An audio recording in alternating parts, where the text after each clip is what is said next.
ओम नमः शिवाय। नमस्कार दोस्तों, आपके अपने चैनल प्योरिटी ऑफ लाइफ में मैं नीलम शुक्ला आपका बहुत बहुत स्वागत करती हूँ। दोस्तों, भगवान भोलेनाथ की कृपा पाने के लिए सर्वश्रेष्ठ व्रत बताया गया है प्रदोष का व्रत।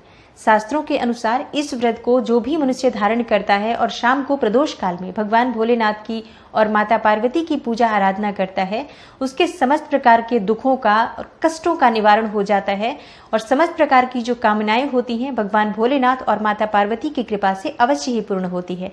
दोस्तों, अगर आप व्रत धारण करते हैं अत्यंत ही श्रेष्ठ है, लेकिन जो लोग व्रत नहीं भी करते हैं उन्हें भी चाहिए कि अगर शाम के समय वो थोड़ा सा समय निकालकर और भगवान भोलेनाथ और माता पार्वती की पूजा आराधना करें तो सुखमय जीवन की प्राप्ति होती है, समस्याओं से छुटकारा मिलता है और जो भी आपकी इच्छा हो, जो भी आपकी कामना हो, आप इस समय में भगवान भोलेनाथ और माता पार्वती से कहते हैं तो वो आपकी कामना अवश्य ही पूर्ण होती है। दोस्तों, आज की वीडियो में मैं आपसे बात करने वाली हूँ आश्विन मास के कृष्ण पक्ष के प्रदोष व्रत के बारे में।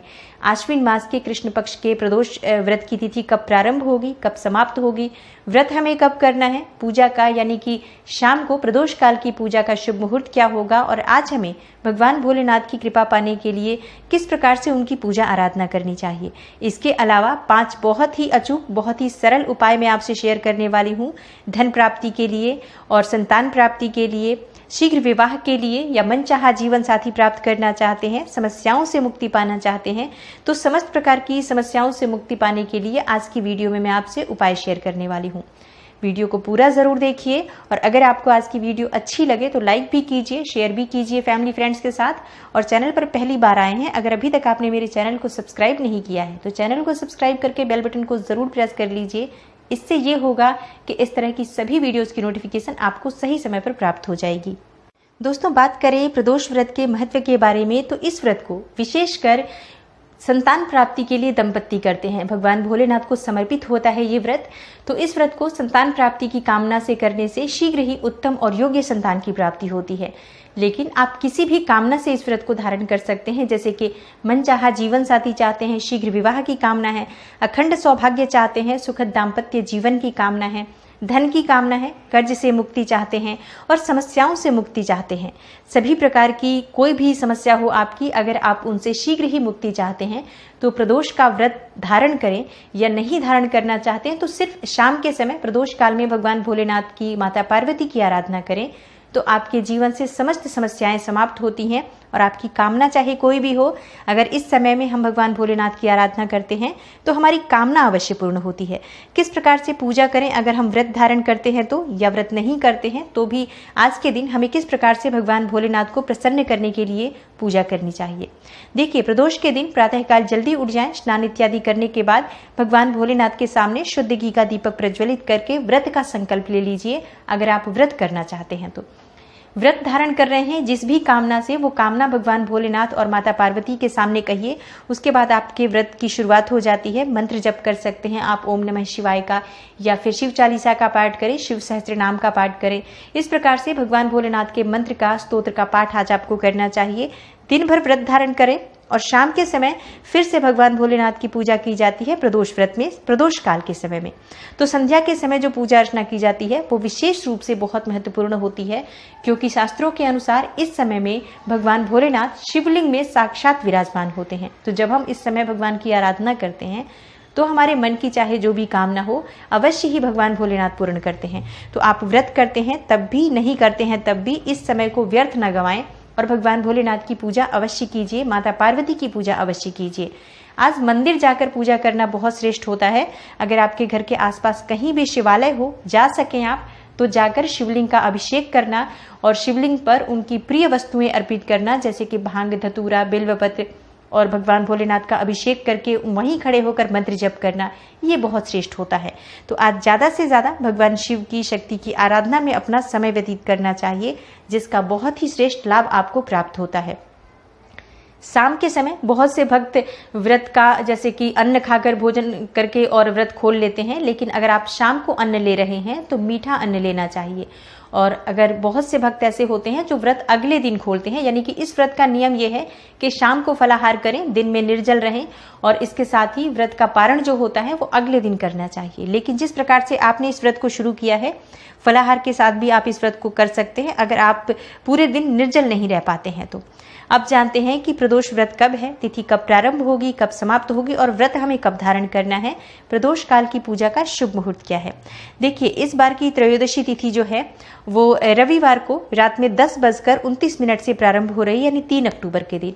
3 अक्टूबर को रात 10:29 पर त्रयोदशी तिथि प्रारंभ होगी और त्रयोदशी तिथि समाप्त हो रही है 4 अक्टूबर को, यानी सोमवार के दिन रात में 9:05 तक। तो सोमवार के दिन यानी कि 4 अक्टूबर को ये व्रत धारण किया जाएगा। तो इस व्रत का नाम होगा सोम प्रदोष, क्योंकि प्रदोष व्रत में दिन के अनुसार नाम होते हैं।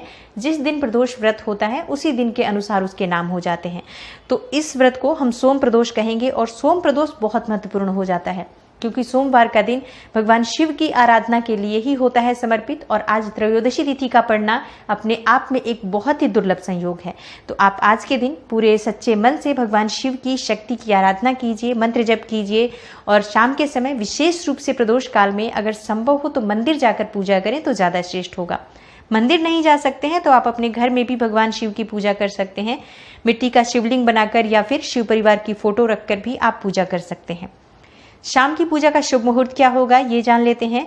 दोस्तों, प्रदोष काल की पूजा का जो शुभ मुहूर्त है 4 अक्टूबर की शाम को 6:04 से लेकर और रात में 8:30 तक रहेगा।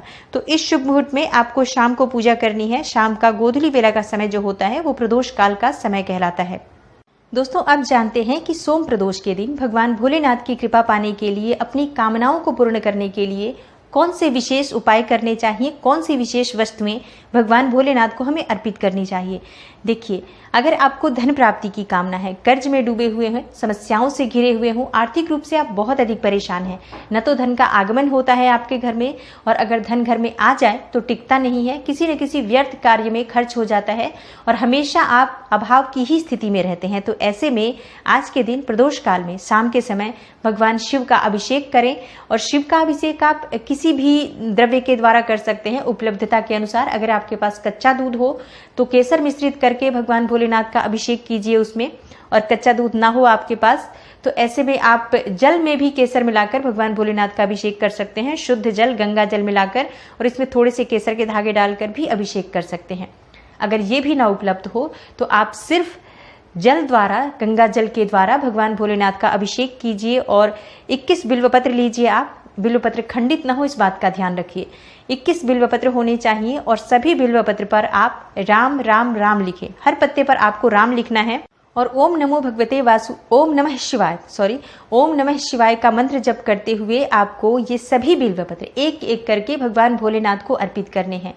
जब आप इस तरह से बिल्वपत्र अर्पित करते हैं भगवान भोलेनाथ को, अंत में जो आपके पास बिल्वपत्र बच जाता है, एक बिल्वपत्र, उसमें आपको 1 रुपए का सिक्का रखना है।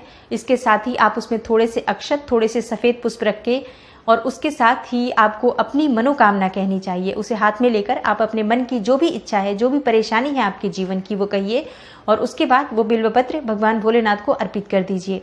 इस उपाय को करके देखिए, आपके जीवन की समस्या बहुत ही शीघ्र समाप्त होती है। वैसे इस उपाय को करने से समस्त प्रकार की कामनाएं पूर्ण हो जाती हैं, लेकिन अगर आप धन के अभाव में हैं, चमत्कारी रूप से ये उपाय काम करता है। आपको जरूर आज ये बिल्वपत्र जरूर भगवान भोलेनाथ को अर्पित करने चाहिए। अगला जो उपाय है समस्त प्रकार के कष्टों से निवारण के लिए। अगर आप बहुत अधिक कष्ट में हैं, चाहे आप रोग से परेशान हो, शत्रुओं से परेशान हो या कर्ज में घिरे हुए हो, बहुत अधिक मानसिक तनाव की स्थिति में हो, बहुत ज्यादा आपको शनि के दुष्प्रभाव से परेशानियां हो रही हैं, तो ऐसे में आपको शमी के पत्ते भगवान भोलेनाथ पर अर्पित करने चाहिए। देखिए, जब भी आप पूजा करने जा रहे हैं तो भगवान भोलेनाथ की पूजा के लिए हमें जो आवश्यक सामग्री होती है वो होता है अभिषेक की सामग्री। जो हम जल से या किसी भी द्रव्य द्वारा, पंचामृत से या दूध से अभिषेक करना चाहते हैं तो वो सामग्री आपको अवश्य लेकर जानी है। इसके साथ ही आपको जो आप अपनी कामना के अनुरूप सामग्री है वो लेकर जाइए। तो पहले अभिषेक करेंगे, उसके बाद भगवान भोलेनाथ की पूजा जैसे अक्षत, बिल्वपत्र इत्यादि अर्पित करते हैं, वो सब करने के बाद शमी के पत्ते अर्पित करते हुए अपनी जो समस्या है भगवान भोलेनाथ से कहें। शीघ्र ही आपको समस्त प्रकार के कष्टों से छुटकारा मिल जाता है शमी के पत्ते अर्पित करने से। दोस्तों, अगर आपके जीवन में, दाम्पत्य जीवन में बहुत अधिक परेशानी है, आपको ऐसा लगता है कि पति पत्नी के रिश्ते इतने खराब हो चुके हैं कि कई बार तलाक तक की स्थिति हो जाती है या एक दूसरे के पास बिल्कुल रहना असंभव हो जाता है, इस हद तक भी अगर स्थिति खराब हो, तब भी ये उपाय काम करता है कि आज के दिन यानी प्रदोष व्रत के दिन प्रदोष काल में शाम के समय आप भगवान भोलेनाथ को और माता पार्वती की पूजा विधिवत कीजिए। उसके बाद माँ पार्वती को सुहाग की सामग्री अर्पित करें, लाल चुन्नी जरूर अर्पित करें, लाल चूड़ियां अर्पित करें, सिंदूर, मेहंदी, कम से कम 5 सुहाग की सामग्री जरूर होनी चाहिए माँ को अर्पित करने के लिए। और इसके साथ ही लाल पुष्प जरूर हो, गुड़हल के, गुलाब के, कोई से भी पुष्प माँ को अर्पित करते हुए उनसे प्रार्थना करें सुखद दाम्पत्य जीवन के लिए, पति पत्नी के रिश्ते मधुर हो। इस प्रकार से प्रार्थना करते हुए ये सामग्री जब आप अर्पित करेंगे तो आपकी मन की इच्छा अवश्य पूर्ण होती है। संतान प्राप्ति के लिए क्या करें, क्योंकि विशेषकर ये व्रत ज्यादातर लोग संतान प्राप्ति के लिए करते हैं। देखिए, अगर आपको संतान प्राप्ति की कामना है तो आप हर प्रदोष व्रत के दिन धतूरे का फूल जरूर भगवान भोलेनाथ को अर्पित कीजिए। शिवलिंग पर अभिषेक करने के बाद शाम के समय जो पूजा की जाती है उसमें धतूरे का फूल अवश्य होना चाहिए। धतूरे का फूल ना मिले तो क्या करें, धतूरे का पुष्प अगर आपको नहीं मिलता है तो ऐसे में आंकड़े के पुष्प भी अर्पित कर सकते हैं, या आंकड़े के 108 फूल लेकर उनकी माला बना लीजिए और वो माला भगवान भोलेनाथ को अगर हर प्रदोष पर आप अर्पित करते हैं, शीघ्र ही भगवान भोलेनाथ और माता पार्वती की कृपा से आपको उत्तम और योग्य संतान की प्राप्ति होती है। शीघ्र विवाह की कामना है, मनचाहा जीवन साथी चाहते हैं तो सोम प्रदोष के दिन विशेष रूप से आप शमी के पुष्प भगवान भोलेनाथ को अर्पित कीजिए। शमी के पुष्प बहुत मतलब आसानी से आजकल तो हर घर में शमी के पौधे लगभग लगे होते हैं, नहीं हो तो आप मंगवा लीजिए। अगर शमी के पुष्प आप अर्पित करते हैं तो शीघ्र ही आपके विवाह की जो स्थिति है, वो जो भी परेशानियां हैं विवाह होने में, वो दूर होती हैं और विवाह के योग्य रिश्ते भी आपको मिलने लग जाते हैं। और अगर मन चाहा जीवन साथी की कामना है तो मन चाहे जीवन साथी की कामना भी पूर्ण होती है शमी के पुष्प अर्पित करने से। दोस्तों, इस बार प्रदोष का व्रत बहुत ही शुभ योग में है। सोमवार के दिन प्रदोष का व्रत है तो सोम प्रदोष है, जो कि बहुत महत्वपूर्ण है। आप किसी भी कामना से अगर आज भगवान की पूजा करते हैं, प्रार्थना करते हैं, अपनी कामना कहते हैं तो शीघ्र ही आपकी कामना भगवान भोलेनाथ और माता पार्वती पूर्ण करते हैं। तो आशा करती हूँ आज की वीडियो से आपको लाभ अवश्य होगा। और अगर आपको आज की वीडियो अच्छी लगी हो तो लाइक ज़रूर कीजिए, शेयर कीजिए फैमिली फ्रेंड्स के साथ। और चैनल पर पहली बार आए हैं, अगर अभी तक आपने मेरे चैनल को सब्सक्राइब नहीं किया है तो चैनल को सब्सक्राइब करके बेल बटन को ज़रूर प्रेस कर लीजिए। इससे ये होगा कि इस तरह की सभी वीडियोज़ की नोटिफिकेशन आपको सही समय पर प्राप्त हो जाएगी। मैं मिलती हूँ आपसे अगली वीडियो में, तब तक के लिए नमस्कार।